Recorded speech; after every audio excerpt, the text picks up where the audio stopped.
This is an exclusive presentation of WOWO 1190 AM and 107.5 FM, Unholstered.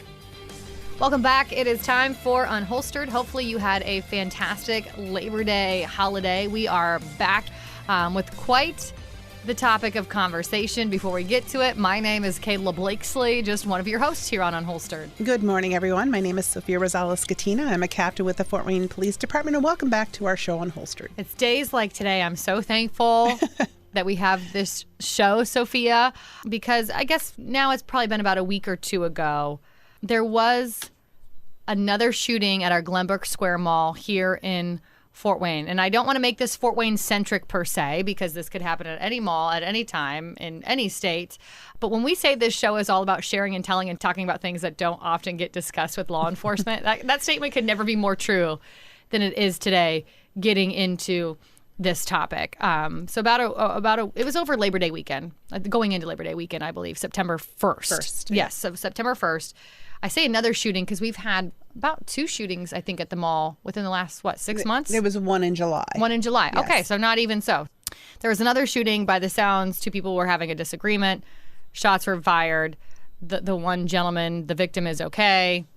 The other suspect was taken into custody. Just kind of sum that up with a little bow. I'm sure you could provide more information to that if you want to. But there's also video captured, not of the whole incident, but snippets of it by folks who were there at the mall. And a news source here in town shared those videos, which they are slightly disturbing. Just consider yourself warned if you want to go fetch them to watch them. But I know you have seen these videos because we just watched them. And I had so many questions when these snippets of video came out. And I think my questions first start with, Sophia, the difference between, mall security or really any place of business security or even security at an event, versus a police officer. Because when you watch the video, I did kind of feel like there was a dramatic difference between the two, but I also had to kind of check myself and say, well, no, they're also different. My expectations of one should not be the expectations of the other. And they also have different duties. So yes, Glenbrook Mall does have their own security, and I believe it's unarmed security. So they have radios and they're in constant contact with police. Sometimes, I don't think Glenbrook has any armed security. There are other venues that do utilize armed security, and those are handled obviously with private security firms. But, going into this topic, as is thrown at me today, because this just recently happened, and we like to keep fresh and things that happen, and when people have questions, we do like to answer them. But this is the second shooting in just a few months at our local large indoor mall. And when we talk about security, I want to kind of preface it by saying there's so many levels of security. And I think what Glenbrook has in the yellow shirt from the video was an unarmed security person. And their role is just to kind of relay information. Their role is, I believe, is not necessarily to intervene in anything. I mean, it's pretty hard to do that when you're not equipped with tools and training to do that. Yeah. And I think most of these security facilities are not. Armed security is a different level. I would expect that they had some kind of level of firearms training, and I know there are some here in town that do take their people through firearms training on a regular basis, or at least try to on a regular basis. And then there is a level of which is police security. So officers here in Fort Wayne can work off-duty employment in uniform and full uniform, or in plain clothes if they decide to, if that's what the venue needs. But they can hire those officers on an off-duty status to work at that location. And Glenbrook Mall does do that. Oh. So, okay. So they have normal, I don't want to call them security guards, but for lack of terminology here, they have the security guards who are unarmed that we see with kind of the bright neon vests usually. But they also then hire out? They do hire Fort Wayne police officers. There was a time when we worked there a lot, and then it kind of subsided. And now, when that first shooting happened in July, I know that they did put out a memo asking anyone if they were interested in working there to contact the contact. Good for them. That. So they did try to beef it up, but there's only security available if there's officers available to work it. There's a lot of security jobs here around Fort Wayne because everyone is in need, I should say, depending on what they're doing. And there's only so many of us. And that's just, so that would just be like extra work on the side that y'all would choose to pick up on your own. Yes, it's not required. Okay. And there's a whole level of things that we have to do as for off-duty employment, hold harmless agreement and, nullifying the city from any kind of liability. And we have to notify internal affairs of where we're working, what times we're working, all that kind of stuff. So they can kind of monitor who's working what and where. And so they do have that level too at Glenbrook. But like I said, it's only available if there's officers available that want to work it. So that doesn't always mean it's going to be coverage for the entire day. So I don't know if that's what happened here or not. I don't know. Okay. So then now that we kind of have the distinction between the two, I'm watching this video and I heard from a lot of listeners that also kind of brought up some questions, let's just put it that way, when watching this video. So in it, you kind of see the security guard sort of standing by the gentleman who appears to be shot in the leg. It looks like he was shot in the leg, Sophia. And then you did confirm it is a Fort Wayne police officer, correct? Correct. I can't tell who it is because the face is kind of grainy. Yeah, the video is kind of grainy, but you can tell, even I could tell by uniform. I was like 99% confident he was with the FWPD, holding the suspect. And it does appear that at that time you can't see or find a firearm, but you clearly know there was one because of the gentleman bleeding out on the ground nearby from his leg. So in that moment, what typically happens? I can tell you in the video, and I know you saw it, this particular officer does he's like holding him and he's doing a search almost simultaneously. It was actually pretty remarkable that he found the firearm so quickly. So I don't know if he saw him place it there. I have no idea. He found it underneath his shirt, tucked into what appears to be his pants. Yeah. How does that normally unfold? What does that normally look like? Well, every officer is different and their techniques are all different. But what I saw when I saw the video is I saw one officer with two suspects. I don't know that the person sitting on the ground shot is not a suspect. I don't know that the person holding the gun is not a suspect. I don't know what happened. Was this an armed robbery gone bad? Is this, a fight between two people and one's a good guy, one's a bad guy? I don't know anything. I'm just walking into this situation. So I've got to assume they're both armed and both suspects. So I'm one person with two people. Now, given the climate that we're in the hatred of police by a lot of people, I don't know if both of those two will now gang up on me as I'm a solo person trying to get these people into custody. So, you just have to be very, very careful with what you're doing to ensure your own safety in that kind of situation until help arrives. And we see help arrive a short time later, and then things get a little bit better under control. I tell you what, this is why I love this show, though. I watched that video probably, 20, 30 times. It's only maybe 30 seconds long, so it's easy to watch it quite a few times. And I never once looked at it of this perspective of, you said the first thing, right, when you watch it, you're like, oh, I'm looking at two suspects. I'm perceiving this like it's two suspects. Yeah. That never once crossed my mind. Because it's hindsight, right? Mm-hmm. You know now that one was a shooter, one was shot. But I don't know that as an officer going into that situation. But you're right, and I still don't actually know what the connection between these two fellows. I know it's reported that there was an argument between the two. Yeah. But you're right. I still don't know if it's a robbery gone wrong. I don't know if they were BFFs when they walked into the mall. Yeah. Are they two armed robbers trying to rob someone and then got in a fight, or was this an accidental discharge? And I don't know what's going on. I have no information whatsoever going on, and that's the kind of essence of policing, if you will. We know very limited information. We get things thrown at us like, hey, there's shots fired, Glenbrook Mall. What do we automatically assume that it's an active shooter? And I went through the comments too on the news media stuff, and there's people saying it's an active shooter. I said, no, I don't think anywhere in anybody's report have they ever said it was an active shooter. And that this is how just rumors get started, and they just perpetuate, and they just grow and grow and grow and grow. And then people are saying, well, then they think we're lying when we tell them what the actual truth is, because they've just heard so many different versions.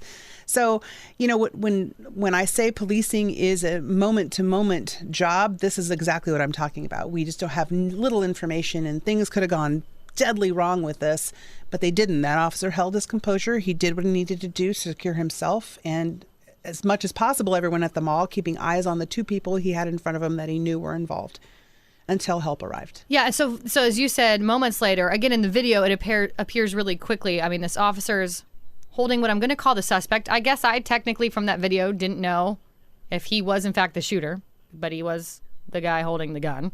You see the officer holding him, and he finds the gun tucked into his pants under his shirt. The officer grabs it, and he's kind of holding it off to the side and still trying to hold this gentleman at the same time. And the security guard does walk over and takes the firearm from him.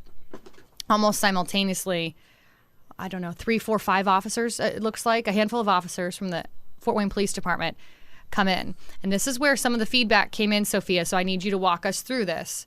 There was a little bit of slack that it looked like the Fort Wayne police officers were just walking in and that there was a lack of immediacy there with them walking into the situation.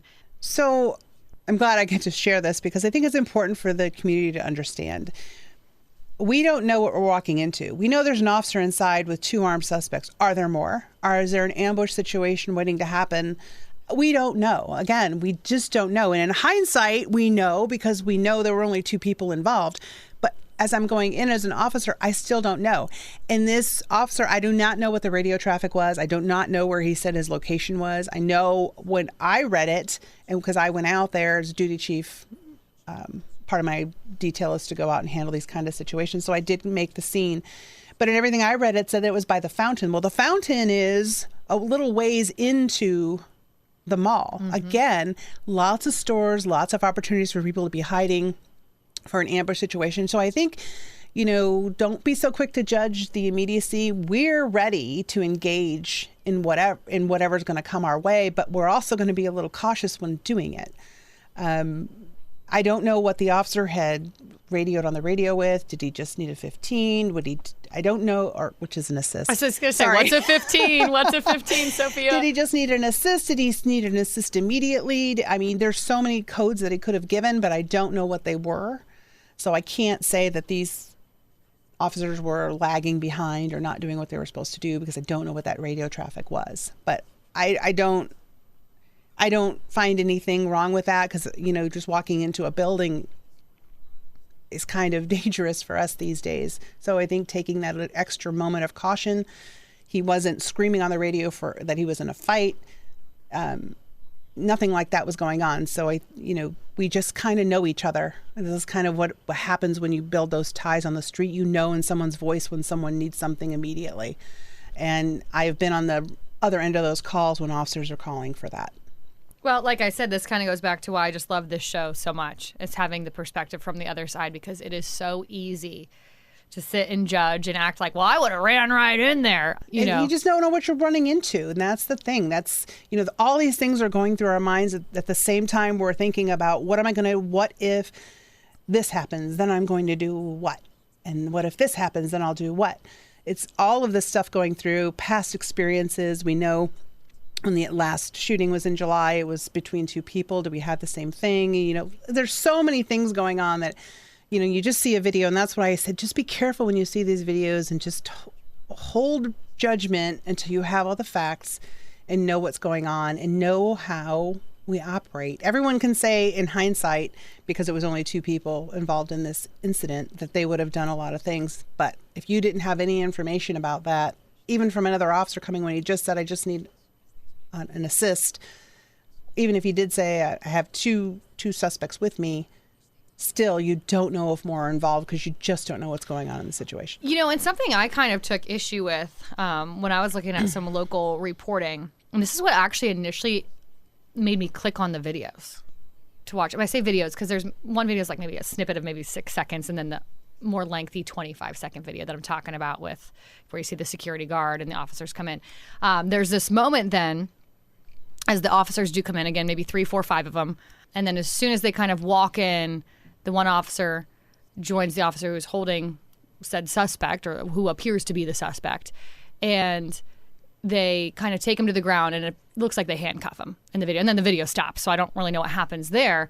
But initially I think the first report I read was that officers tackled the suspect to the ground. They say, click the video below to watch. And I'm like, say what? You know, so I click on it. I mean, I by no means would call that a tackle. Perhaps I've got a different definition of the word tackle from somebody else.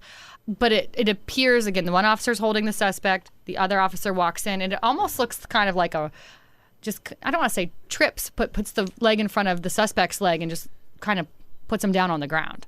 I don't know if you took issue with this verbiage of tackle, but I did. I was like, wow, that's not really what happened at all. Looks like they're apprehending the suspect. Right. We all know it's kind of clickbait. Yeah. Well, it's 100% clickbait, and it worked on me. I clicked. Yeah. Yeah. And, you know, it's one of those things where we talked about this too, and you and I talked right before the show when I'm watching the video for the first time. As the officers come in, you know, where he goes, you know, then he goes to the ground. I'm like, yeah, because he was a one person on two people. Now he's got people with him that he feels secure. If this guy's finally not listening, instead of trying to talk to him repeatedly to put his hands behind his back, or, you know, you're under arrest, you're going to get cuffed, and the guy's, I don't know what he's doing. Is he? Yeah, there's no audio in this video. Let's point that out too. We can't hear anything in this video. No, it's this passive resistance where he's just not doing what he's supposed to be doing, and the officer's just trying to contain for the moment because he's got two people he's responsible for and has to ensure his own safety for the two people. Or now that he's got people coming, okay, I know you're on this guy. I can finally do what I need to do with this guy. And if he's not complying, then he's going to go to the ground and we're going to get the cuffs on him in a more forceful manner.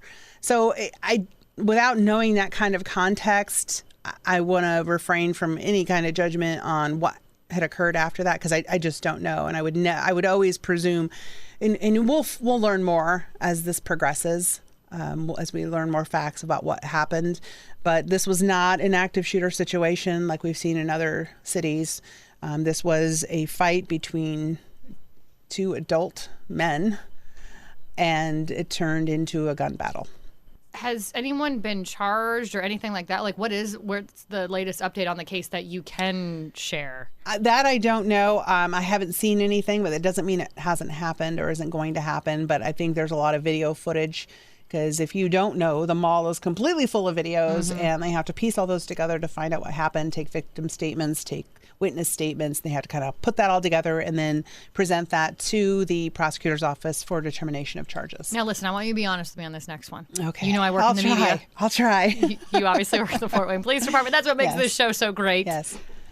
Do you just hate, despise, whatever? How do you feel about the media sharing videos?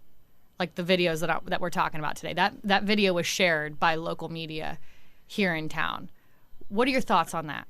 I don't mind video sharing if there's context to the video. And if they don't know the context, which they probably don't, because video is taken by every bystander, because everyone has a video capability in their hands at all times.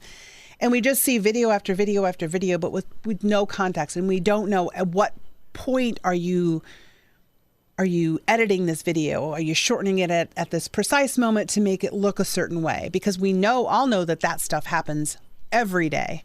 And I will say by a lot of media people and by non-media people, just to get clicks and to get people to buy into a narrative that isn't true. Is it true sometimes? Absolutely. We do not do everything perfect as a profession, and we try every day to be better. But the fact is we're human beings. We're going to make mistakes. I am not Superwoman. I cannot lasso someone with my magic rope and make everything just magically good and safe for everyone. Sometimes you have to get hands-on, and that never, let me repeat, that never looks good on video, period. But it's something, unfortunately, that has to happen because there are certain elements, and they're growing greater because people have this hatred or distaste for police and authority, and they feel they don't have to listen to what we say. They want to be argumentative. They want to do all this stuff and mouth off and call me names and call me, this and that. And they want to get my ire up to hopefully catch me on video doing something bad so they can say, see. But people forget I am a human being like everyone else. I have bad days that I come into work and things irk me more so than they would on other days. And it is only through my composure that I have every day, that I try to have every day, I should say, that I have made it 29 years without any kind of horrible thing. Have I done everything perfectly? Knocking Absolutely on wood not. for you, Sophia. Yeah, but it's getting tougher in this day and age, Yeah. and the context of the videos is so important. So I just want everyone to save a little time and it'll give us a little grace until you hear everything to the story and you see other videos that may, or you see the entire video that may be out there, and not just some snippet you saw on a YouTube video or someone's, I hate the police, ACAB website. Yeah, and this video is hard. I mean, there's like really, really faint audio to it. I can't quite figure it out. I wonder if the news organization lowered the audio, maybe where there was some cussing in it or something, because there's also certain standards we have to uphold in the media. We can't share certain things either. So I can't figure out where the audio went or why it's so low, or perhaps it's just bad video that was captured. Maybe, I don't really know. But what a quick fix would be to be like, the audio on this is inaudible. Or if it's audible and has expletives in it, then just translate it and put it into the text. It's a very simple thing. I feel like those are simple fixes. Either way. I mean, there are certain times when officers are using foul language because we have to get a point across when someone isn't listening. Some people don't respond to, "Sir, could you please put your hands behind your back? Sir, can you please put your hands behind your back? Sir, can you please put your effing hands behind your back?" You then would they never respond. say that, Sophia. I know, Yeah. I know. Not this mouth. But sometimes that's just, and it's no different than, that's just how someone's world is, and we have to go into that world to get connection with them, because that's what they know. That's what they Speaking their understand. language, Yeah. And sometimes it's not. Sometimes someone does understand, "Sir, put your hands behind your back." So, I mean, aside from obviously the media sharing these kinds of videos, particularly without context, and I agree with you, context is important, right? I mean, that's the most important thing, I think, when you're going to share something like that for public consumption. But then just kind of same rules apply. Like, for example, this person who took this video in the mall walking by, does that kind of infuriate you? Do you wish they would just send it to you guys instead of posting it on their Facebook page? Or Well, I don't mind that they post the videos. Again, I mean, I see them all the time, and this just goes into people's biases. And, everybody wants police to be unbiased, but no one wants to be unbiased for us. that should be on a bumper sticker. It's just, but we all hold bias. We all hold it. I hold it. You hold it. And then how does it come out? We try to tamp that down when we work because we have to. We cannot show bias, but I'm sure it creeps in there at time and again. And people just need to be honest with themselves too. Like, if you're posting a video and you see an officer do bad, but you save another video because the officer did everything they were supposed to do right, then you really got to have a conversation with yourself if you're being authentic and honest. And most people probably aren't, because they'll never acknowledge the good or the thing. And half the time they don't even know. They don't even know the good. They don't even know how many times we've not shot someone that we have probably had all justification to shoot someone, and we've just gotten them into custody. They don't know how hard we work on these hostage barricade situations, our hostage negotiators work so hand in hand with our SWAT team to ensure safety for everyone involved. They don't know how many times do we go out a year to do that, and we don't end up in a police-involved shooting. How many times does an officer make the scene of a mentally ill person in crisis, and they end up just doing a 24-hour committal because they've been able to de-escalate the situation? How many times? You don't know, because that doesn't make the news. I was just going to say, Doesn't even because get that on doesn't people's get radar. clicks. Yep. But you know how I know? It's because we have over 140,000 calls for service, and rarely do we have an officer-involved shooting or an officer-involved altercation. Rarely. And when we do, we do our best to handle that in the most professional way, holding the law. And I know some people don't like it. Some people think, we're cheating the system or lying or something like that. But we have checks and balances. We have other departments come in. They're like, "Oh, well, that department who should investigate the police then? Who? If another agency can't come in and do an investigation on us, then who you're going to give that authority to?" Because I tell you, nobody likes the authority system or the justice system in any regard. Even if you get up to the federal level, Yeah, we nobody really don't like it up there either. So who's supposed to do it? Yeah, we really should be thankful. I say it all the time that I'm so thankful I live in Fort Wayne, that I know that we have the kind of police department that we do. But kind of going back to what I said initially, this isn't just something happening in Fort Wayne or that's going to happen in Fort Wayne. There's police video across the country, right, popping up in all states, all towns, where you perceive it one way versus how another person perceives it another. I mean, perception is reality, unfortunately. Yes. But that's why I maintain this, why this show is so important, why you being so transparent, Sophia, is so important, even for me, because I even said to you, did I not? I said to you today, before we went on the air, I said, even I was kind of questioning why the guys were just walking in. So what great perspective from you, especially when you say, too, as an officer, I'm looking at 2 suspects. I never watched that video that way. I never thought of it that way. So that's why I said this can apply to everyone anywhere listening from anywhere. I mean, the 2 suspects, because we legitimately don't know who is involved here. Was the person who got shot the instigator and the other person just a good person with a gun? Was the person with the gun the instigator and shot the victim on the floor? I don't know. Just a good person walking by. Yeah, right. Who knows? You just don't know these kinds of information.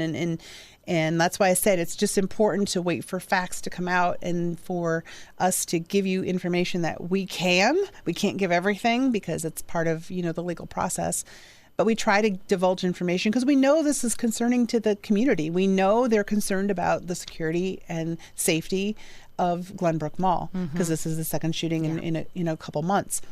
But, we can only do what we can do. And we do that through our training. As I look at this video, I'll commend every officer in that video. I'll commend every officer that was out there that day. Our shooting and homicide team or critical incident team was out there doing their thing, getting information. I'm listening to everything on the radio and I'm like, man, this is like amazing to me how everything just kind of flows and information goes back and forth and everyone is just there to help. It really hurts my heart that we have sunk to this level in society that we have to take out a gun for every single instance that we're angry about, and it turns to violence in public places that people are just trying to earn a living and people are just trying to enjoy. I think the big takeaway, context matters. It does. No matter where you are, context matters. If you've missed any previous episodes of Unholstered, you can download the Unholstered podcast anywhere you download a podcast. And of course, we're here every weekend on Whoa Whoa, your town, your team, your topics. This is Unholstered. Thanks for listening to Unholstered. Be sure to subscribe to us on Spotify, Apple, or wherever you listen. And remember, you can listen every Saturday morning at 10:30 on Whoa Whoa 1190 and 107.5 FM.